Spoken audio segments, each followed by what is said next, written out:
하이드베르 교리문답 31번째 주일입니다. 천국의 두 가지 열쇠라는 제목으로 오늘도 또 주시는 은혜 앞으로 갑니다. 우리가 지난주까지 3번에 걸쳐서요, 좀 긴 기간이었는데 이 성만찬에 대해서 좀 집중적으로 함께 배웠습니다. 그때 그 마지막 82문답의 그 답 부분이 불신앙과 불경건을 말과 행위로 이렇게 드러내는 사람들, 그 사람들은 성만찬에 참여하지 못하게 해야 한다는 내용이었습니다. 불신앙과 불경건을 우리가 안으로 품고 그것을 붙들고 씨름하면서 하나님 앞에 점점 더 가까이 나아가는 것은 너무나 귀한 일입니다. 그런데 자신의 그 상태를 공동체 안에서 밖으로 드러낸다거나 말이나 행동으로 드러내는 것은 분명히 교회가 엄히 다뤄야 될 부분이라고 하이델베르 교리문답은 강조하고 있습니다. 이제 그러면서 그리스도의 교회는 천국의 열쇠를 공적으로 사용해서 그들의 삶이 변화할 때까지는 그들을 배제시켜야 될 의무가 있다라고 82답에서 그렇게 말했습니다. 우리가 지난주에 이 부분을 읽으면서 그때 다루지 않고 좀 미루어둔 부분이 바로 천국의 열쇠에 대한 부분입니다. 그래서 오늘 83, 4, 5 이 세 개의 문답에서는요, 이 천국의 열쇠에 대한 부분을 좀 집중적으로 함께 다루게 되는 겁니다. 먼저 바로 83문답으로 들어가 보겠습니다. 천국의 열쇠란 무엇입니까? 복음의 설교와 성도들의 회개를 촉구하는 기독교의 권징입니다. 이 둘은 성도들에게 천국을 열어주고 불신자에게는 닫습니다. 네. 이 83문답에서는요, 이 천국의 열쇠가 무엇인지를 묻는데 이게 여기서 말하는 열쇠가 두 종류라는 거예요. 하나는 들어올 때 필요한 열쇠이고 다른 하나는 문을 열고 내보낼 때 필요한 열쇠라는 겁니다. 그러니까 우리가 흔히 생각하는 주머니에 가지고 있는 그 열쇠와는 좀 다릅니다. 우리는 들어갈 때는 열쇠가 필요하지만 나갈 때 열쇠가 필요한 그 문은 그렇게 흔하진 않습니다. 있긴 하지만 굉장히 드문 경우라 우리가 생각하는 열쇠는 그냥 열고 들어가는 것만 생각하는데 이 83문답은 나갈 때도 필요한 열쇠가 있다고 말하는 거예요. 그러니까 들어올 때 필요한 열쇠, 천국의 문을 들어올 때 필요한 열쇠는 당연히 복음의 설교이고 내보낼 때 필요한 열쇠는 회개를 촉구하는 권징, 흔히 7이라고 말하는 넓은 의미에서의 권징입니다.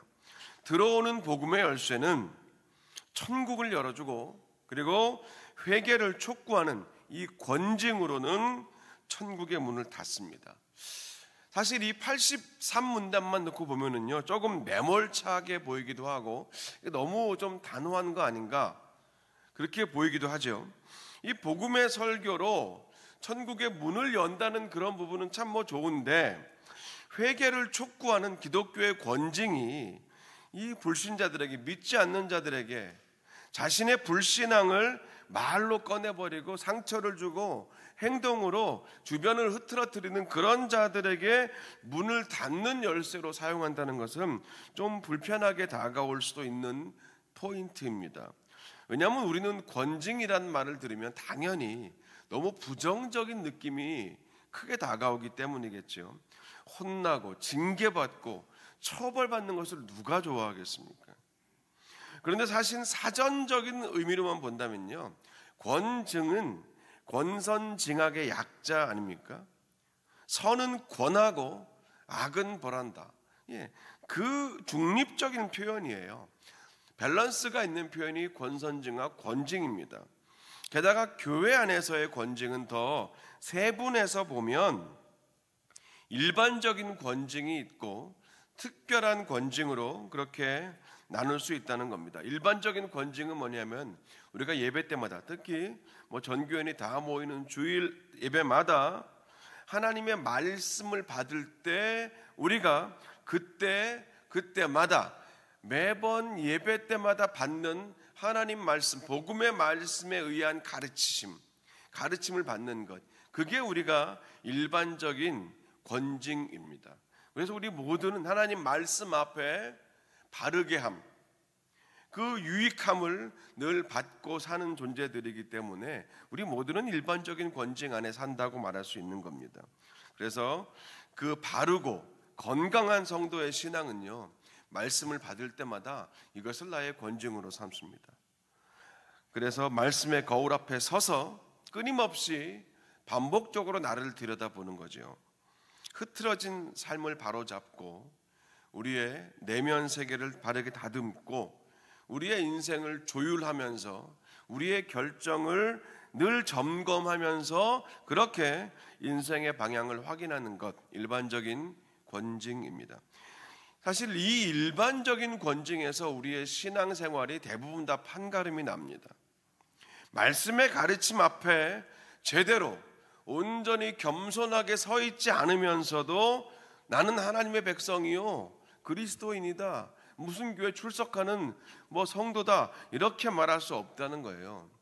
마치 우리가 아침에 아무리 슈퍼 하드 젤과 이 왁스를 발라서 머리를 잘 세팅했다고 해도요, 누가 손으로 이렇게 확 우리 머리를 흐트러 버리면 그냥 순식간에 엉망이 되지 않습니까? 그 장면을 상상하면 됩니다. 엊그제 한 성도님과 전화 통화를 했는데요, 이제 그분은 건강 사정으로 인해서 항상 수요일 밤 12시에만 복음방송에서 재방송을 하는 저희 교회의 주일 설교를 듣고 계시는 분입니다. 여러 가지 여건상 실시간 주일 예배를 못 드리고 또 수요일 오전 10시에 방송되는 정기 설교 방송도 못 들으시고 수요일 밤 12시에 재방송하는 저희 교회 설교를 듣는 분이셨어요. 특히 전화 통화가 왔는데 그분이 지난 수요일 밤에 그 선포된 호세아 말씀을 듣고 정말로 설교 시간 내내 그리고 새벽까지 눈물로 하나님 앞에 감사하며 밤을 은혜 중에 보내셨다고 합니다. 근데 바로 다음 날 몇몇 분들 때문에 그 받은 은혜가, 뜨거운 감사와 은혜가 다 쏟아져 버리고 영적인 평정심을 잃었다고 하시면서 너무 스스로에 대해서 안타까워하셨어요.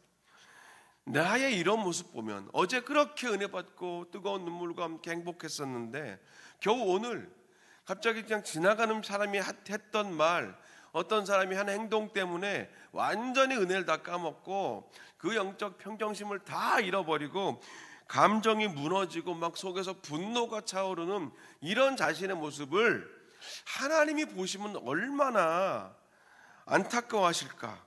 하나님 보시면 뭐라 그러실까? 그게 부끄러워서 너무너무 힘들고 견디기 어렵다는 말씀이셨습니다. 그러니까 이런 분들은 영적인 스탠다드가 굉장히 높으신 분이죠. 작은 하나의 그 걸음의 흔들림조차도 하나님 앞에서 용납하기 쉽지 않은 그런 자신에 대해서 철저한 기준을 가진 그런 신앙의 길을 걷고 계시는 그런 증거인데 본인은 힘들어 하시는 거예요. 이런 모습이 우리 모습 아니겠습니까? 예배당에 와서 1시간, 2시간 뜨겁게 기도하고 그렇게 정말 행복한 마음으로 응답을 받고 감사한 마음으로 발이 공중에 붕붕 떠서 저 밖을 나갔는데 교회 앞을 지나가는 무례한 사람의 한마디, 그냥 태어나서 처음 보고 앞으로 볼 일도 없는 그런 사람의 한마디 때문에 그냥 이 안에서 받은 은혜를 그대로 다 쏟아버리는 게 우리의 모습 아니겠습니까? 그렇기 때문에 우리가 일상 안에서 반복적으로 지속적으로 말씀과 은혜의 자리, 그 예배의 자리를 사모해야 할 수밖에 없는 겁니다. 끊임없이 우리의 마음과 감정과 우리의 신앙의 기준과 우리 영혼의 그 온매무새를 계속 말씀의 거울에 비춰보며 다듬으면서 아이고 또 어느새 몇 시간밖에 안 지났는데 이게 또 이렇게 흐트러졌네 하면서 계속 다듬으면서 사는 것, 코람데오, 하나님 앞에서의 삶일 것입니다. 이게 바로 일반적인 권징을 받는 정상적인 그리스도인의 모습이라는 거예요. 말씀이 우리에게 하시는 정기적이고 일상적인 권징입니다. 이 말씀 안에 담긴 복음이 바로 천국의 문을 여는 열쇠다라고 83문답이 말하는 겁니다. 그럼 이제 우리는 일반적인 권징이 아니라 특별한 권징이 있다는 것도 생각을 해야 합니다.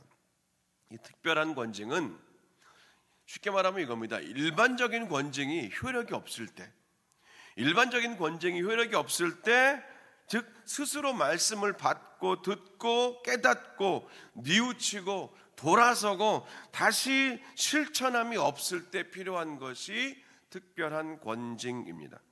스스로 돌이킴이 없을 때 특별한 권징이 필요하다는 거예요. 이 특별한 권징 안에 이제 치리가 들어가고 출교가 들어가고 83문답에서 말하는 불신자들에게 닫히고 마는 그 천국문도 바로 이 특별한 권징의 결과라는 겁니다. 이런 특별한 권징이 필요한 자들의 마음 상태를 성경은 늘 같은 단어로 반복해서 말하는데 완악한 마음입니다. 마음이 완악하다. 이 마음이 완악하다는 말, 나는 누구에게 가르침을 받을 필요가 없다는 마음이에요. 스스로 그렇게 믿는 사람입니다. 나는 누구에게 가르침을 받을 필요가 없다. 나는 다 알아. 이미 다 들었던 말씀, 그거 다 벌써 수십 번, 수백 번, 수십 년간 들었던 말씀, 아유 알아요. 그러면서 딱 본문 읽자마자 설교 시작하기 전에 마음을 닫아버리고, 그런 모습이 완악한 마음이에요. 그 가르침이 근데 하나님의 말씀이건 복음의 설교이건 그 어떤 메시지도, 그 어떤 감동과 하나님의 사인도 그 눈과 생각과 마음과 감정을 파고 들어갈 수 없게 닫고 사는 자, 성경은 마음이 완악한 자라고 합니다. 근데 이게 결코 불신자들에게만 해당되는 게 아니라는 게 문제잖아요. 몇 년을 교회에 출석했던지, 우리가 어떤 직분을 가지고 어떤 봉사와 사역을 얼만큼 많이 했던지 사실 상관없습니다. 이 두 가지 질문 앞에 늘 서 있지 않으면 우리의 마음은 순식간에 흐트러져요. 즉 완악해질 수밖에 없습니다. 순식간에 딱딱하게 나도 모르게 굳어져 간다는 겁니다. 뭡니까? 여전히 나의 마음밭은 부드러운가 하는 질문이에요. 여전히 나의 마음밭은 부드러운가? 그리고 오늘도 내 마음밭은 잘 기경이 되어 있는가?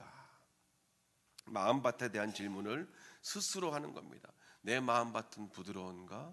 내 마음밭은 잘 기경되어서 흙이 숨을 쉬고 어떤 씨가 떨어져도, 어떤 말씀의 씨가 떨어져도 내 삶에서 오늘 예전에 맺었던 아름드리 큰 나무, 지금은 뽑혀 나가서 빈 구덩이만 파여 있고 그 구덩이로 지나가는 사람들이 푹푹 빠지게 만드는 그런 거 말고, 오늘 나의 마음밭은 잘 기경이 되어 부드럽게 되어 있는가? 어떤 말씀의 씨가 뿌려져도 예전에 계속 반복적으로 뿌려졌던 씨라 하더라도 또 오늘 하나님 주시는 새로운 열매를 기대하고 있는가? 이게 바로 마음이 완악한 자와 정반대되어 있는 마음이 부드러운 자 아니겠습니까? 이 질문 앞에서 내가 스스로 무엇라고 답을 하면서 사는가? 그 답에 따라서 우리는 완악함이 파악됩니다. 우리가 제자라는 말을 영어로 disciple이라고 하죠.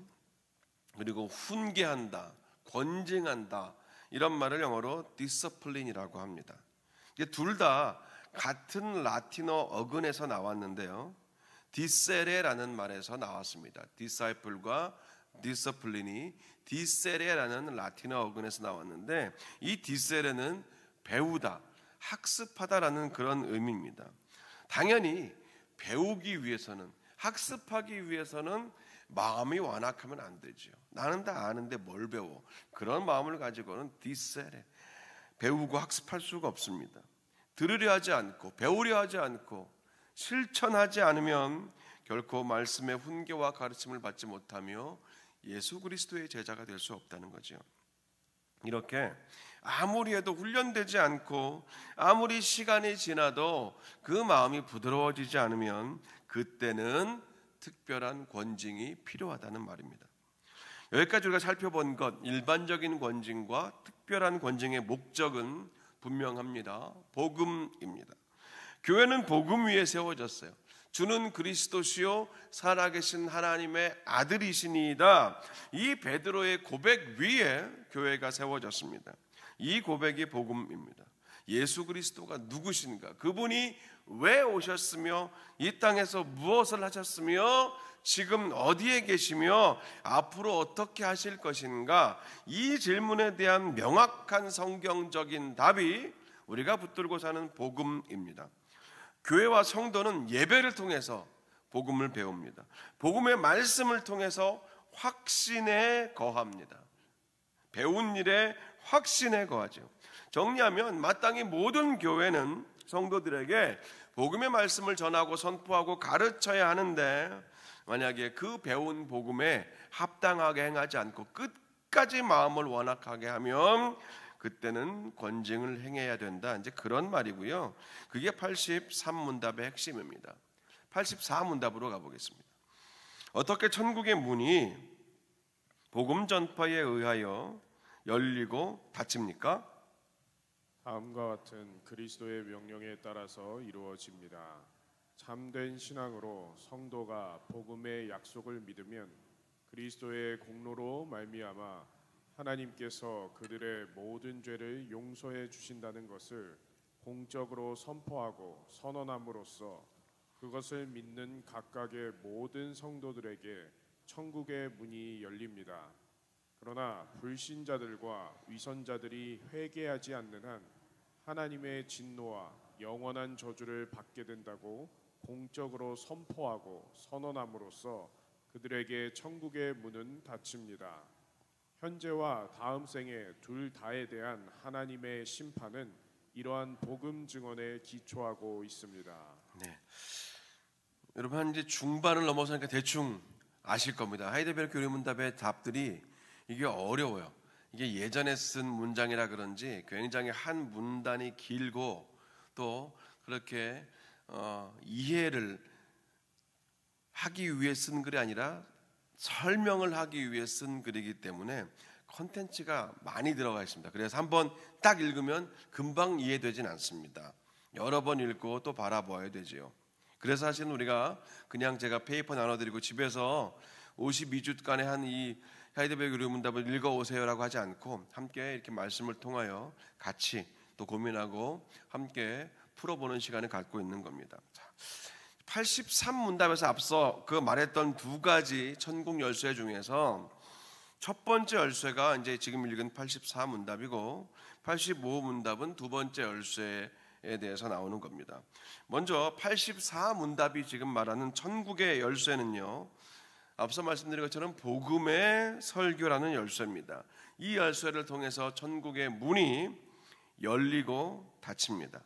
열려진다는 말이 무엇이겠습니까? 84답의 첫 번째 문답이 그 해답입니다. 천국이 열린다는 말은 복음 전파에 의해서 천국의 문이 열린다는 말인데, 말 그대로 예수 그리스도의 복음을 믿으면 죄 사함을 받는 구원으로 우리가 초청을 받는 겁니다. 초대를 받으면 당연히 문을 열고 들어가는 거죠.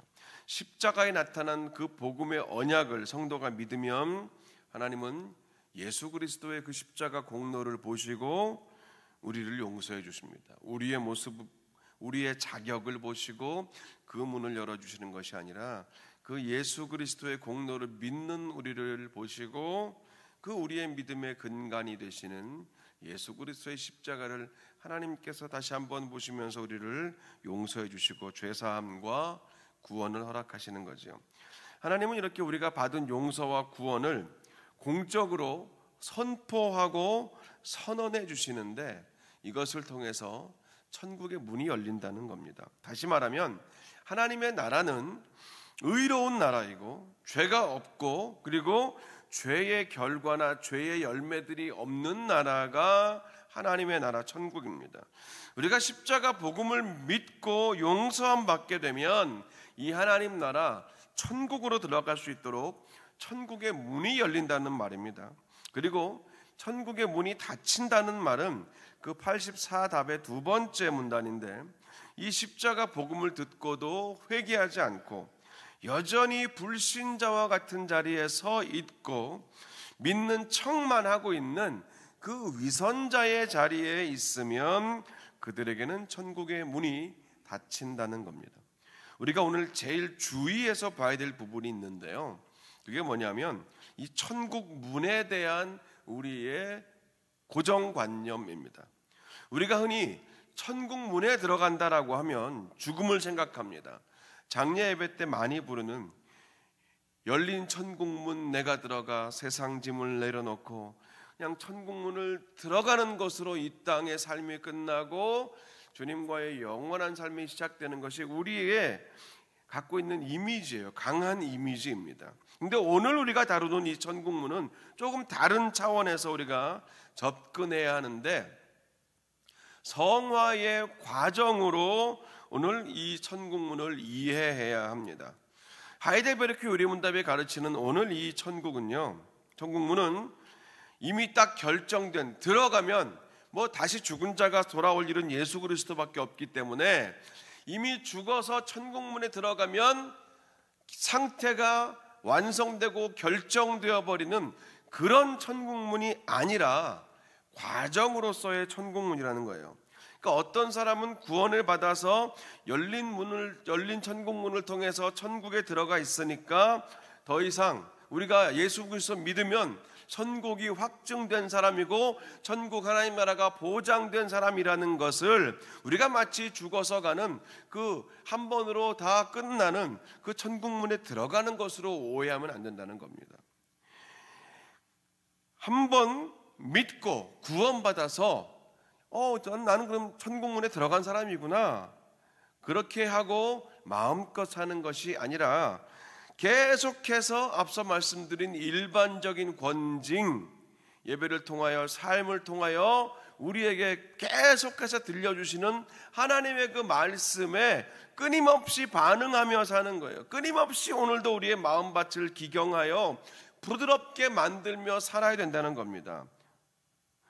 복음이 증언될 때 천국이 열리고 영원한 정죄를 선언할 때, 증언할 때 천국이 닫힌다는 것은 이게 결과가 아니라 과정으로 이해된다는 거예요. 다시 말하면 예배를 통해서 복음의 말씀이 선포될 때마다 성도들은 그 말씀을 듣고 그 말씀을 받고 천국, 곧 하나님 나라로 다시 한번 자기 스스로를 초대하는 거예요.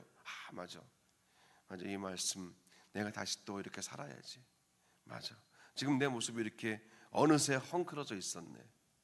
계속해서 그 복음의 말씀을 듣고 하나님 나라, 그 천국으로 자신을 끊임없이 초대하는 거예요. 말씀을 통한 결단을 통해서 하나님이 다스리시는 곳, 천국이 그곳이잖아요.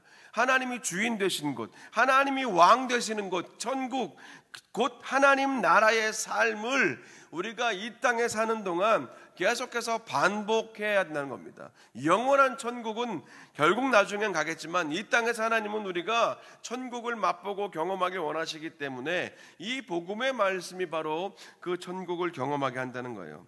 들락날락만 말하는 게 아닙니다.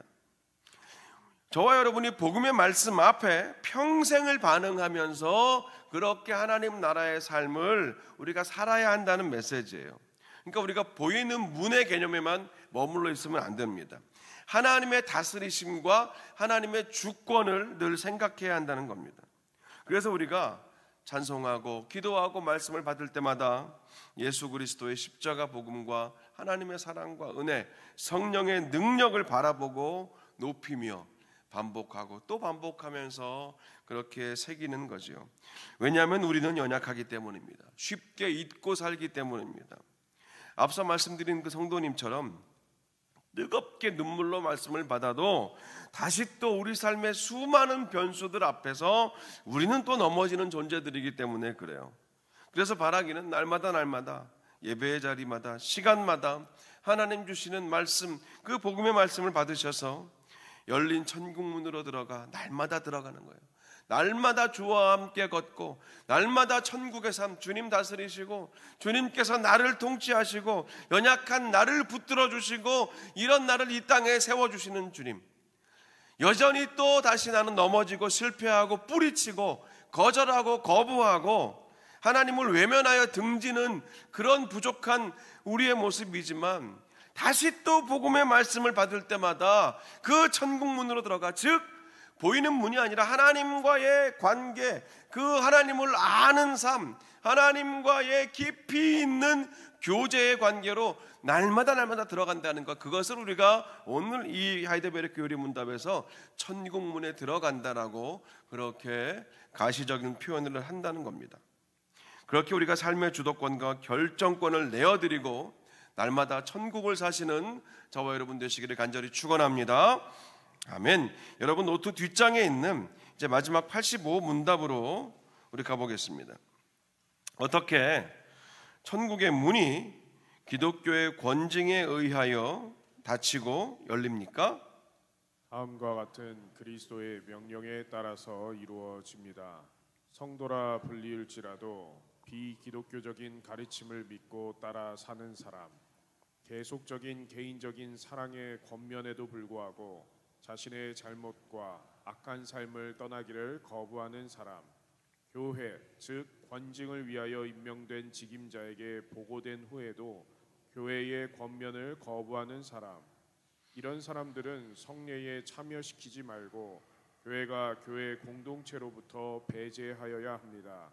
이런 사람들은 하나님께서도 천국으로부터 배제하십니다. 이런 사람들이 진정 어린 변화를 약속하고 실천할 때에 그리스도의 지체로 그의 교회의 일원으로 다시 받아들여야 합니다. 네. 그러니까 앞서 84문답은 복음의 설교를 통해서 천국을 열고 닫는다고 하고, 또 85문답은 권징을 통해서 천국을 닫고 연다고 말하는데, 여기서의 방점은요 각각의 앞부분에 있습니다. 그러니까 복음의 설교를 통해서는 천국을 연다, 그리고 교회의 권징을 통해서는 천국을 닫는다가 포인트입니다.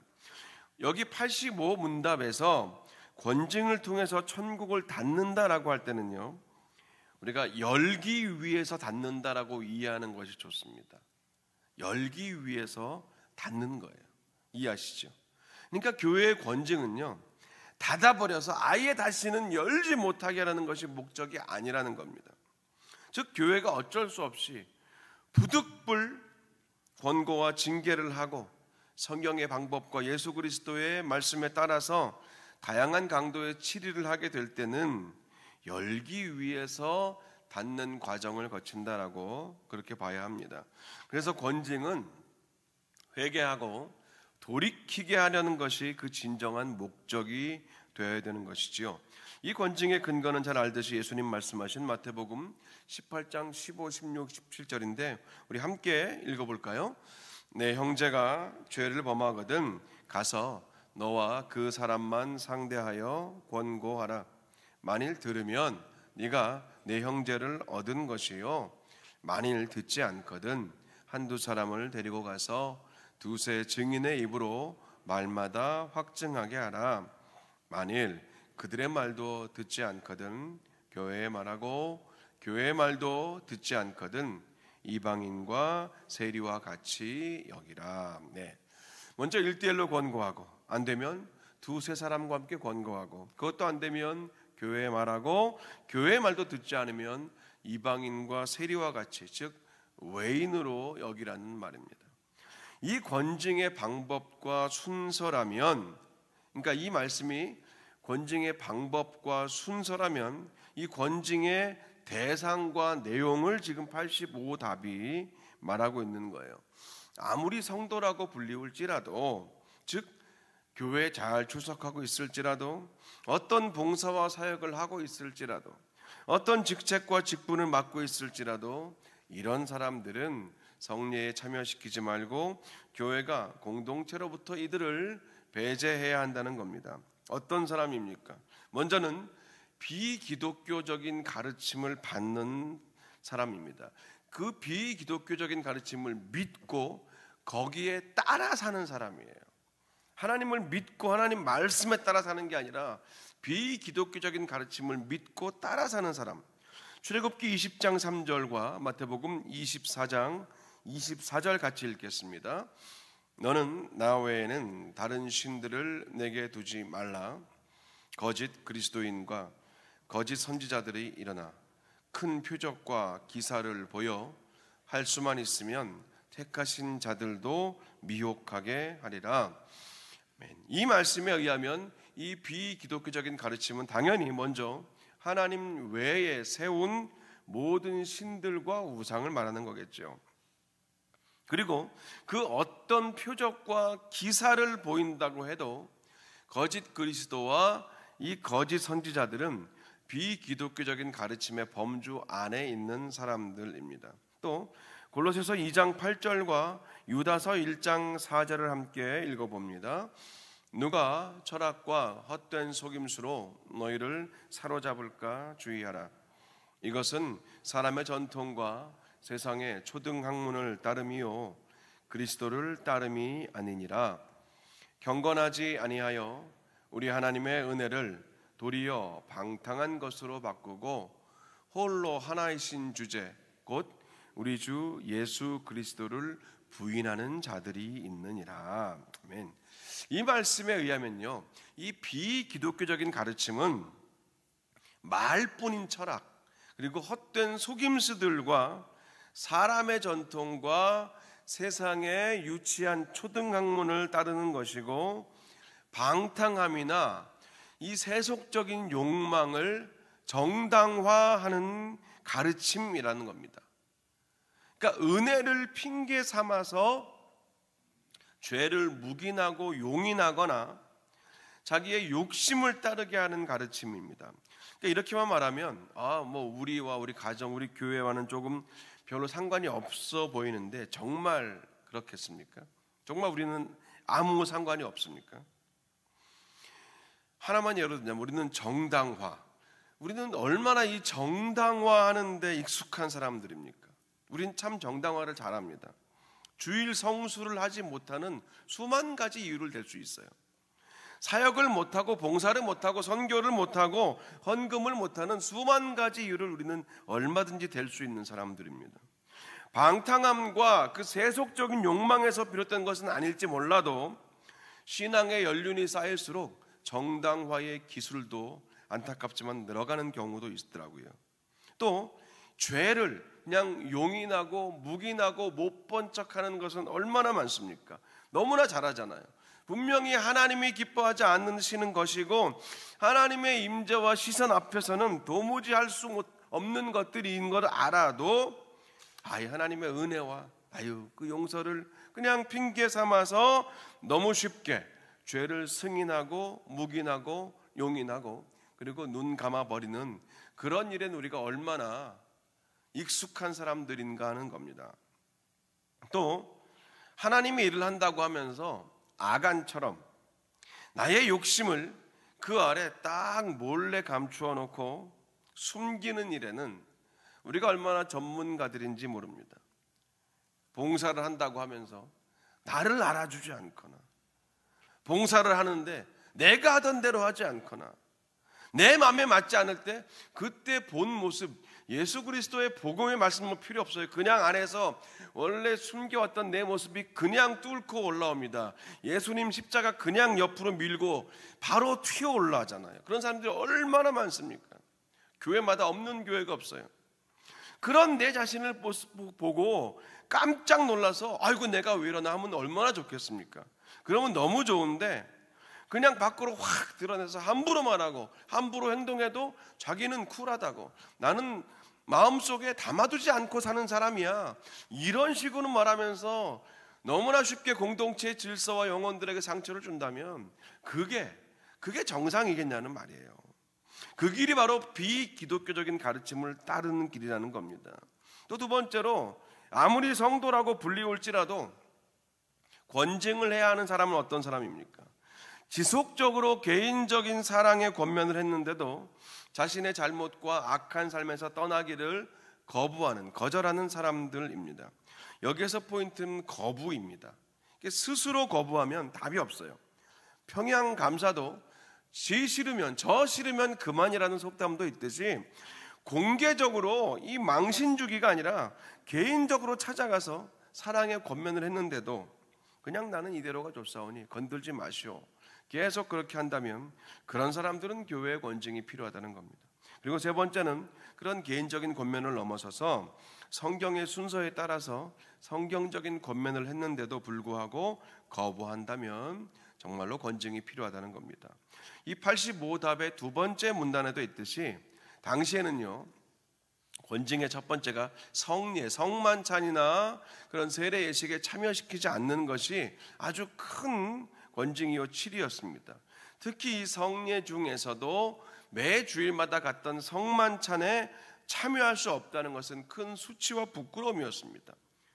그리고 교회 공동체로부터 배제하는 것도 권징이었는데 이것은 식탁의 모임과 교제에 참여할 수 없는 것이었고 모든 교제권이 끊어진 그런 고립된 상황을 말하는 겁니다. 근데 사실 더 중요한 것은 마지막 부분이에요.